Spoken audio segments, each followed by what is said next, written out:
but I'll be shorter. So I certainly support creating a broader system of teacher evaluations.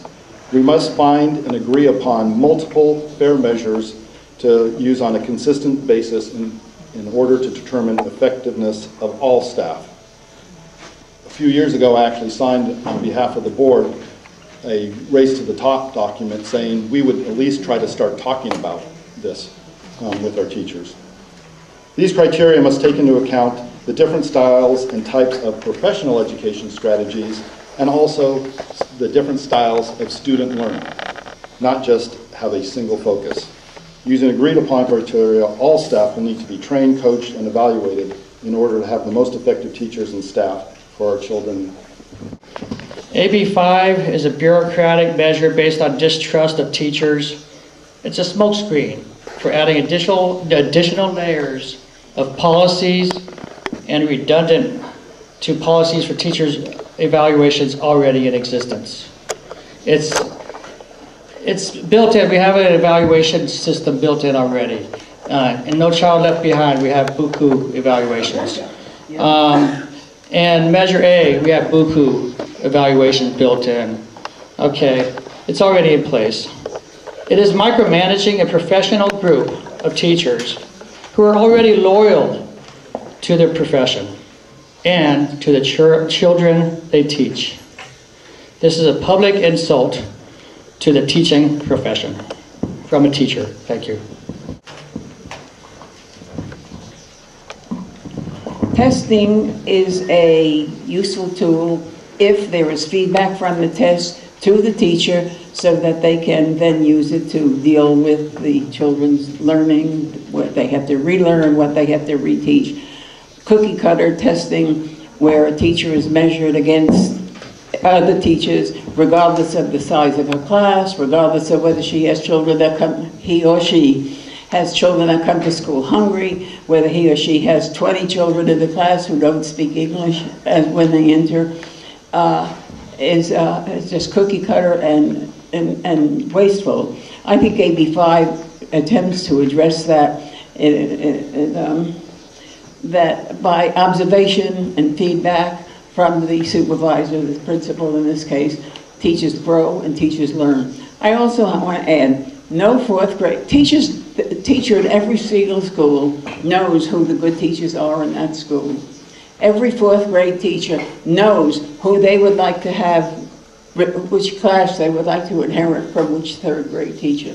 So that teacher peer evaluation is a way of evaluating teachers that involves a professional understanding and is flexible and makes sense.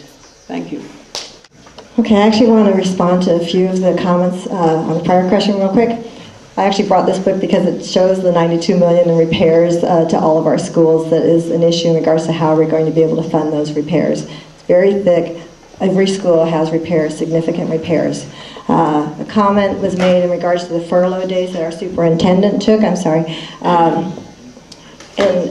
they were calculated based on the amount that your check was reduced by was based upon your salary and the number of days that you work per year. So for instance, with the superintendent at just over $200,000 a year, and she actually has one of the longer years because our teachers work 180 days.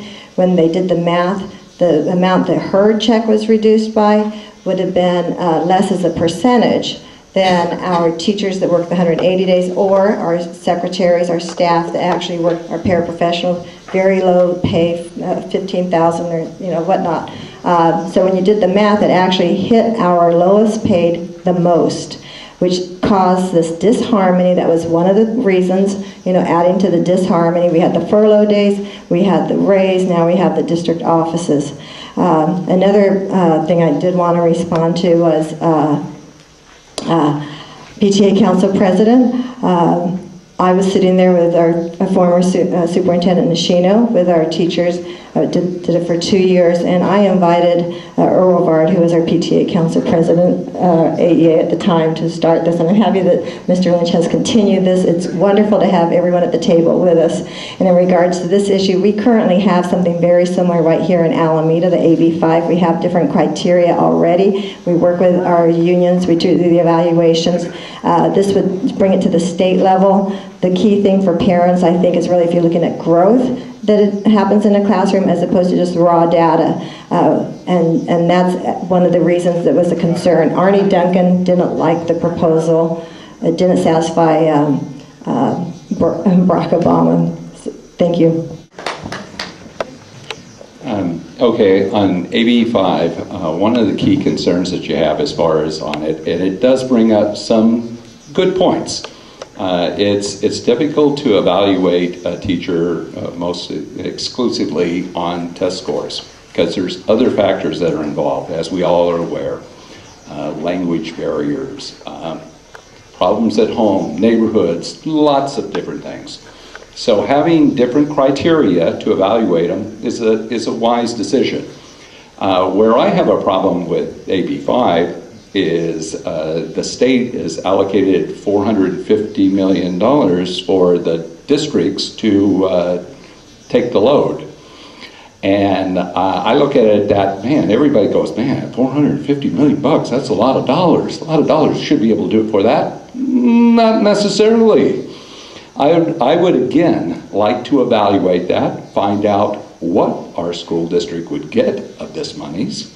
Would it pay for us to do what measure the AB 5 states we must do? But that's how I work on everything I do.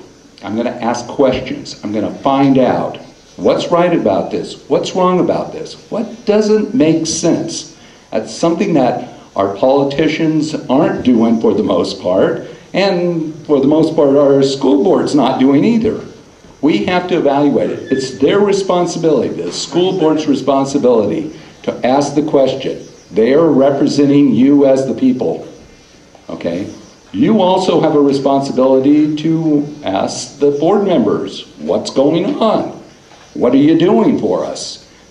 There's not nearly enough of that, and I'd like to see a lot more public input, but I would be involved. I would also advocate as far as having more public meetings for more and more parents and general public to be involved with it also. Thank you.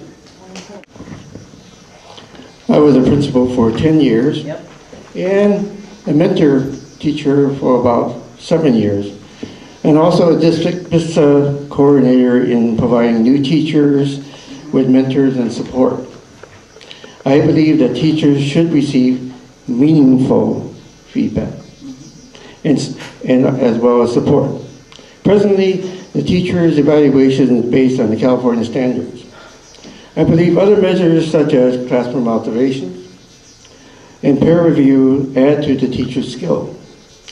While the collective bargaining process itself is important and respectful to teachers, a state framework that sets an overarching guidance is also critical and necessary.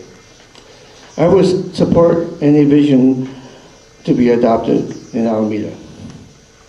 I also want to mention what Alameda has accomplished.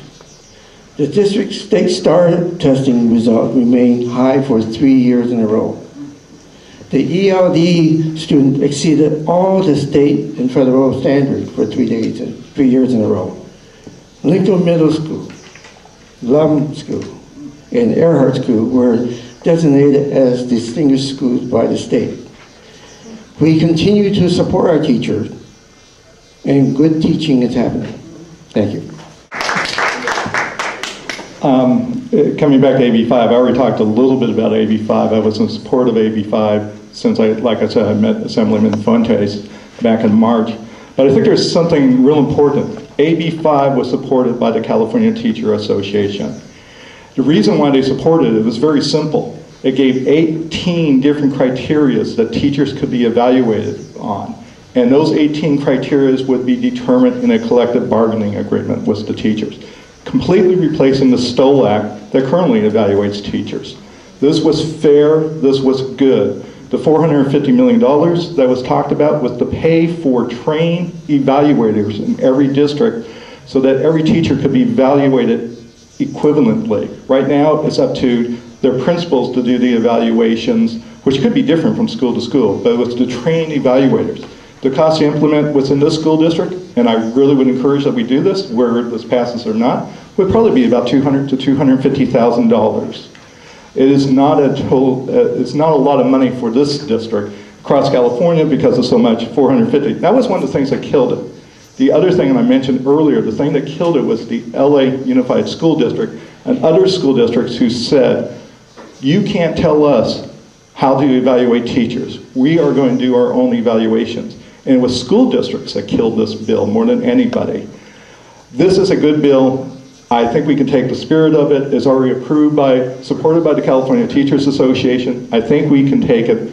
By the way, couple of different things on the evaluations. One, it included a parent evaluation for teachers. So parents would finally have a voice that could be determined in evaluations. Again, supported by the CTA, because I saw some nods. The other thing that is important about this bill, it's fair. And I think it's a good start to repairing a relationship with our teachers.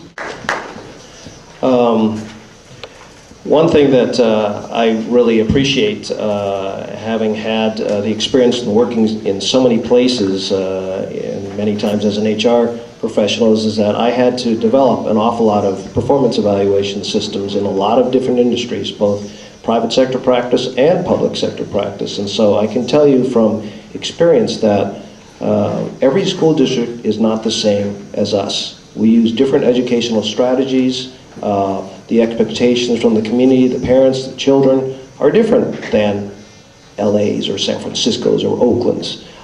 So the performance evaluation system has to mirror the expectations that we in our community, that the teachers expect, the administration expects. And so that basically, in a nutshell, expresses what my particular view is that we need to create a broader evaluation system that will actually maintain the professionalism that our professional teachers have. I've worked in so many places, frankly, I would be shocked if at least 98% of our teachers weren't professional and competent. I would just be shocked if that wasn't the case. So this is not, for me, a solution to try to get rid of the bad teachers. It's not that at all. Matter of fact, I would argue that if you have a good performance evaluation system, what it's supposed to be used for in a school district is to design the professional development for each and every one of those employees. That's what you want to use it for, not to punish people. It's to maintain that professional development. And so it's important to do that, and test scores are important. It's not the whole thing, shouldn't be. But it should be, this is something that we can negotiate in trust.